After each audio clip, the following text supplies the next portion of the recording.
নমস্কার বন্ধুরা, শুভ সকাল। উঠে পড়েছি তাড়াতাড়ি, কেন ছাত্ররা পড়তে চলে এসছে।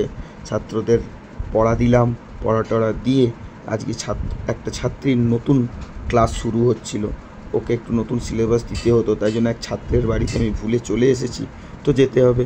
তো সকাল সকাল চা খাওয়া হয়নি, তাই একটু চা খেয়ে নিলাম। চাটা খেয়ে নিজের একটু হালকা ভিডিও করে নিয়ে বেরিয়ে গেলাম ছাত্রের বাড়ির দিকে। ছাত্রের বাড়িতে গিয়ে তাড়াতাড়ি করে নোটসটা তুলে নিলাম, কেন সেখানে ছাত্রীও বসে আছে। নোটস তুলে ছাত্রীকে দিয়ে চলে এলাম একটু দিদি বাড়িতে।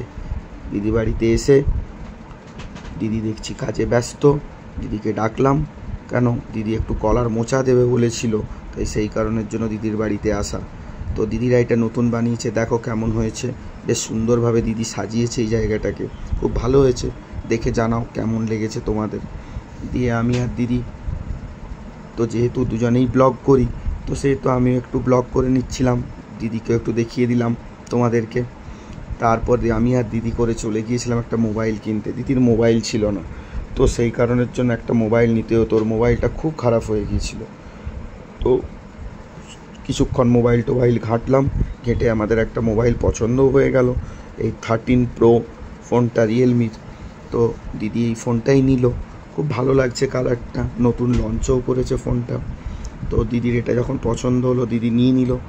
দিয়ে যা হোক, ফোন তো খুবই ভালো লেগেছে দিদির, দিদি খুশিও খুব। ফোন টোন নিয়ে এবার বিলের পালা। বিল হয়ে গেল, বিল হয়ে যাওয়ার পরেই ফোনটা খোলা হলো।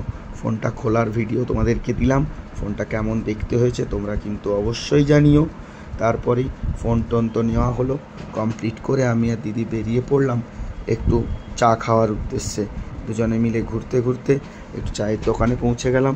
সেখানে গিয়ে দুজনে মিলে সুন্দর বিকেলের চাটা এনজয় করলাম দাঁড়িয়ে দাঁড়িয়ে। আকাশে প্রচুর মেঘ উঠেছে, তাই একটু ছোট্ট খাবার কিনে সন্ধ্যের টিফিন নিয়ে চলে এলাম। কেমন লাগলো জানিও তোমরা অবশ্যই। Bye bye.